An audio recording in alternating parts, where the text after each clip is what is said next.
Yang paling mendesak itu kasus pandemi COVID-19. Oke. Karena itu yang langsung saya hadapi benar-benar. Tentu saja ada program namanya di Tangsel itu yang sudah berjalan, program pemerintah Kota Tangerang Selatan, yaitu Ngider Sehat. Ya Allah mungkin berkehendak lain gitu kan. Akhirnya adik saya pada saat itu meninggal dunia. Karena pandemik ini tidak main-main. Dan orang meninggal dunia karena COVID itu memang jelas nyata. Saya selalu ceritakan ke masyarakat, saya sharing. Jangan sampai ini terjadi kepada saudara-saudara atau keluarga Anda gitu. Karena saya merasakan betul, saya melihat betul gitu. Halo Sobat WK, Tribun Network. Jumpa lagi dengan saya Eko Priyono, manajer peliputan Warta Kota. Kali ini saya sedang berada di rumah Wakil Wali Kota Tangerang Selatan, Bang Pilar Saga Ihsan. Ya. Apa kabar Bang? Ya, alhamdulillah sehat. Alhamdulillah. Sehat, Bang. Hari ini kita akan ikutin keseharian Kang Pilar. Gitu. Ya. Nanti akan cerita-cerita tugas-tugasnya sebagai Wakil Wali Kota. Terus mungkin akan ada mengulas sedikit profil Kang Pilar. Hari ini kita mau kemana dulu nih Kang? Sekarang kita mau ke Unpam di Victor ya. Oke. Untuk melaksanakan acara HUT PGRI. Oh siap, saksikan terus tayangan ini.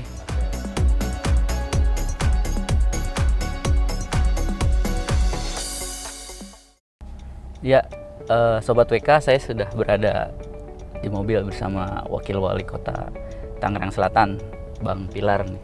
Nah Bang, kita mau ke Unpam. Nah ini dari HUT PGRI ya Kang ya? Iya betul. HUT PGRI. Nah, bicara soal keseharian Pak Wakil Wali Kota dulu nih. Pembagian tugas dengan Pak Benyamin Daphni itu seperti apa? Ya, saya pembagian tugas sama Pak Wali tentu saja merata ya, menyeluruh ya. Jadi ada beberapa tugas pokok Wakil Wali Kota seperti pengawasan dan lain sebagainya yang saya harus lakukan. Terus juga kerja-kerja di lapangan juga, lalu juga memimpin beberapa rapat baik itu di bidang pemulihan ekonomi dan lain sebagainya gitu. Jadi ya Pak Wali Kota juga selalu memberikan kepercayaan dan juga arahan kepada saya untuk bisa mengembangkan ide gagasan. Tapi tentu saja saya selalu koordinasi dengan beliau. Komunikasi, jangan sampai hal yang saya lakukan sampai menyalahi prosedur, menyalahi aturan dan lain sebagainya. Karena bagaimanapun juga saya kan ini kali pertama saya di pemerintahan, saya baru 6 bulan ya. Jadi masih tentu saja ada beberapa hal yang harus saya gali terus, saya harus pelajari. Tapi alhamdulillah sih sejauh ini lancar. Nah 6 bulan setelah dilantik kemarin, persoalan apa yang Bang Pilar temukan di Kota Tangerang Selatan? Yang paling mendesak itu kasus pandemi COVID-19. Oke. Karena itu yang langsung saya hadapi benar-benar. Begitu saya dilantik, langsung angka COVID itu ya di seluruh Indonesia lah, khususnya di Tangsel ya lagi tinggi-tingginya, apalagi di bulan Juni-Juli kemarin. Kita menghadapi banyak sekali masyarakat yang meninggal dunia, sakit dan lain sebagainya. Ya itu yang paling menonjol lah. Baru kemudian kita sekarang berbicara tentang pemulihan ekonomi pasca level PPKM menurun. Nah status di warga Tangsel ini kan harus vaksinasi nih Bang Pilar. Nah itu sejauh apa sih perkembangan atau capaian vaksin di Kota Tangsel ini Bang? Capaian vaksinasi per hari ini ya, untuk vaksinasi tahap pertama sudah mencapai 79%. Oke. Kalau vaksinasi tahap kedua sudah mencapai 59%. Tapi yang sekarang kita lagi genjot supaya kita bisa turun ke PPKM level 1, yaitu vaksinasi untuk lansia. Yang memang ada tantangannya tersendiri. Itu baru mencapai 49%. Ya, mudah-mudahan target di Desember ini kita bisa mencapai ke 100% ya, untuk vaksinasi. Dan harapan kami Pak Wali dan saya dan tim tentu saja di bulan November ini kita bisa turun ke level 1 ya, untuk PPKM. Tadi bicara tantangan ke lansia ini, bagaimana mereka mau divaksin tuh apa aja Bang? Atau jangan-jangan sama lah kayak di tempat lain, masih ada yang tidak percaya gitu. Ada sebagian masyarakat yang masih punya keyakinan untuk tidak divaksin ya. Tapi kan bagaimanapun juga herd immunity ini kan penting. Betul. Kekebalan kelompok. Jangan sampai penularan itu terjadi di antara masyarakat. Nah ini yang terus kita edukasi ke masyarakat supaya mereka mau divaksin. Kecuali kalau yang memang komorbid atau yang memang menurut dokter tidak boleh untuk divaksin, kita tidak melakukan vaksinasi. Tapi untuk masyarakat usia rentan ya, yang memang bisa divaksin ya kita terus tekan. Saat ini program kami dari pemerintah Kota Tangerang Selatan ada program namanya Ngider Sehat. Ngider Sehat. Ya, dulu mungkin kalau Mas ingat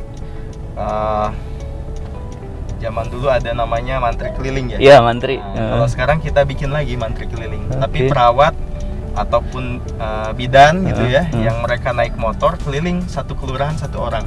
Mereka datangin tuh satu persatu rumahnya, cek tensi darahnya, gula darahnya, berat badannya dan lain sebagainya. Termasuk didata sudah divaksin atau belum. Jadi kita jemput bola. Jemput bola ya, oke. Alhamdulillah ini program ini bukan cuman sekarang saja tapi ini akan terus dilakukan. Gitu. Jadi alhamdulillah kita udah ada 54 kader istilahnya tenaga kesehatan yang selalu keliling setiap hari. Ini di luar daripada kader Posyandu ataupun Pos Bindu ya. Ini adalah kader kesehatan dari Nakes gitu. Untuk melakukan langkah preventif lah untuk kesehatan masyarakat. Nah, kalau soal mengalami ya peristiwa di keluarga yang berhubungan dengan COVID gitu, yang saya tahu adik abang ya bang, Adam meninggal dunia 14 Juli 2021 di Bali karena COVID. Apakah itu yang men-trigger Bang Pilar untuk oke lah orang lain, warga Tangsel tidak perlu mengalami hal yang sama dengan Bang Pilar?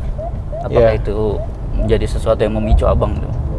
Ya tentu saja kalau tugas untuk menangani masalah pandemi COVID itu memang udah tugas pokok saya sebagai wakil wali kota, sebagai pimpinan suatu daerah. Saya bagaimanapun juga harus terus berupaya dengan keras agar vaksinasi dan angka pandemi COVID ini bisa kita tekan, vaksinasi bisa kita lakukan terus sampai terpenuhi herd immunity yang saya sampaikan tadi.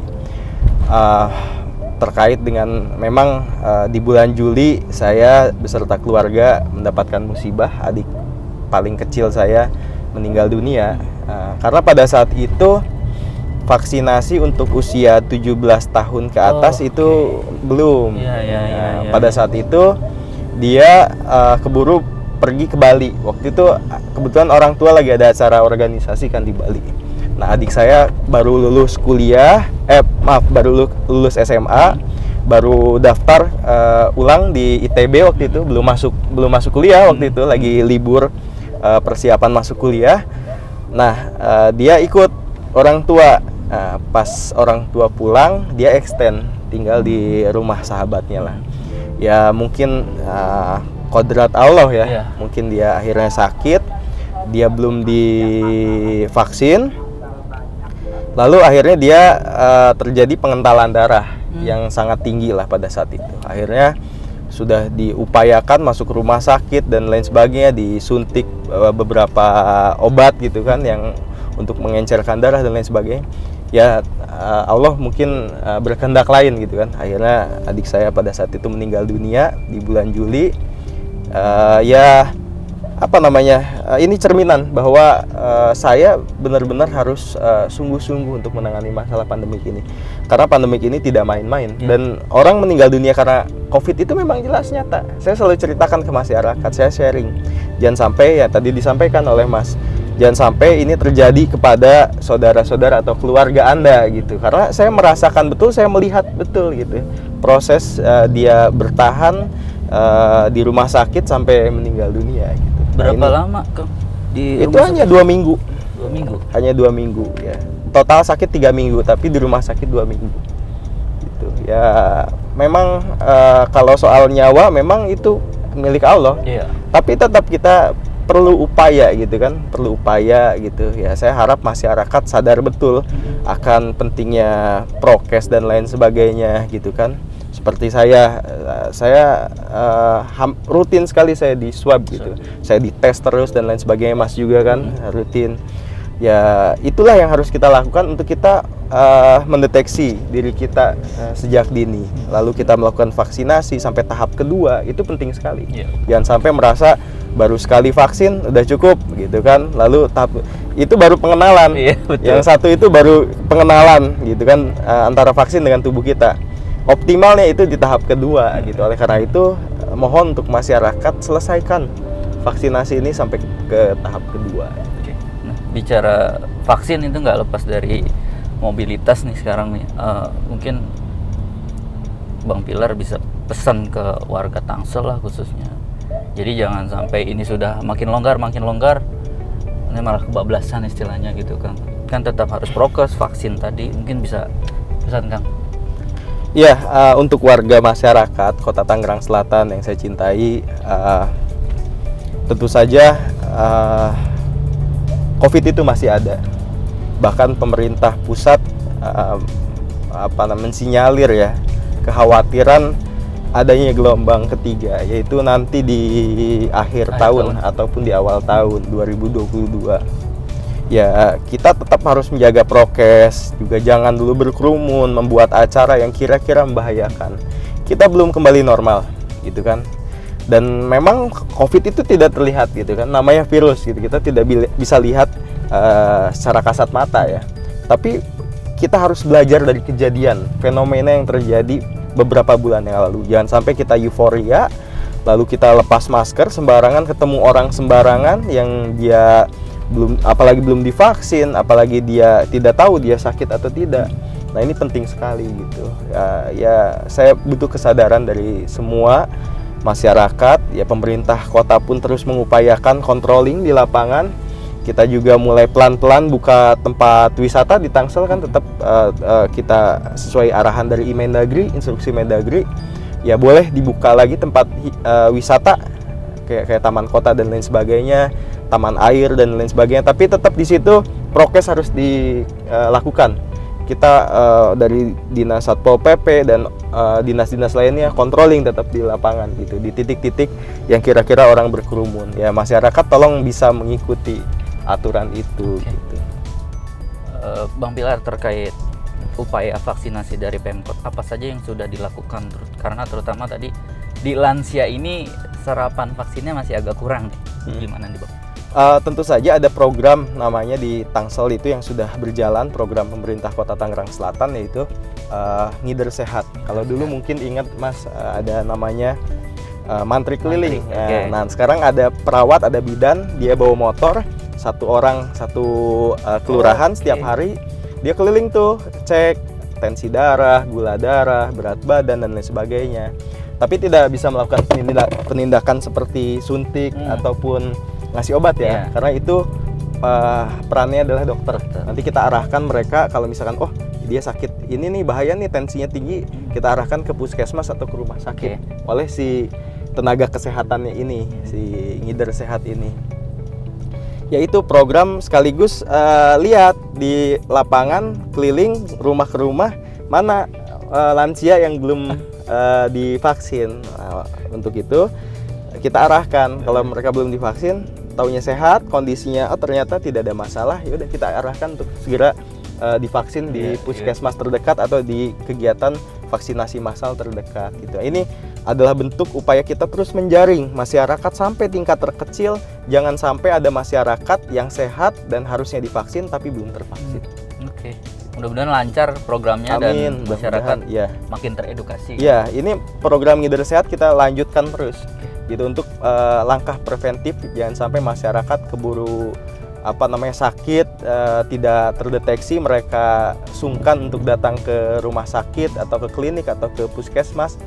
Tapi kita akhirnya sampai terjadi sesuatu yang tidak diinginkan kan. Jangan sampai lah. Taunya tekanan darah tinggi kan orang ada yang biasa saja. Taunya dia tekanan darah tinggi, harus dilakukan langkah medis. Nah itu yang kita lakukan saat ini.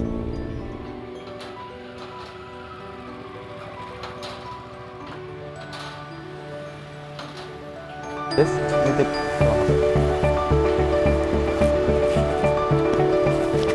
Assalamualaikum, Pak. Ya.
Pilar, tadi dari Unpam, nah itu salah satu aktivitas kegiatan Wakil Wali Kota. Nah ini bisa dijelaskan nggak sih acara tadi untuk apa gitu, atau kehadiran Bapak tadi untuk dalam rangka apa? Ya, tadi dalam rangka sebenarnya merayakan ya, yang paling utama adalah merayakan Hari Guru Nasional dan juga HUT PGRI. Ya memang tadi diisi oleh seminar. Ya, kalau guru itu memang pasti berkaitan dengan peningkatan kompetensi guru. Oleh karena itu pasti karena guru itu adalah pengajar, dia pasti acaranya tuh kalau tiap tahun seminar-seminar seperti itu. Nah, juga konsolidasi, soliditas dan lain sebagainya. Supaya menyamakan pemikiran dengan program-program yang dicanangkan oleh kepala daerah. Nah, itu yang harus didistribusikan program itu sampai ke tingkat yang paling kecil. Salah satunya adalah sekolah. Oke. Ya Sobat WK, demikian obrolan kita bersama Wakil Wali Kota Tangerang Selatan, Bang Pilar Saga Ihsan. Kita sudah ngikutin kemana saja beliau bertugas hari ini. Tetap sehat, jaga protokol kesehatan. Sampai jumpa dengan narasumber berikutnya. Assalamualaikum warahmatullahi wabarakatuh. Assalamualaikum, terima kasih Sobat Warta Kota. Jangan lupa subscribe ya.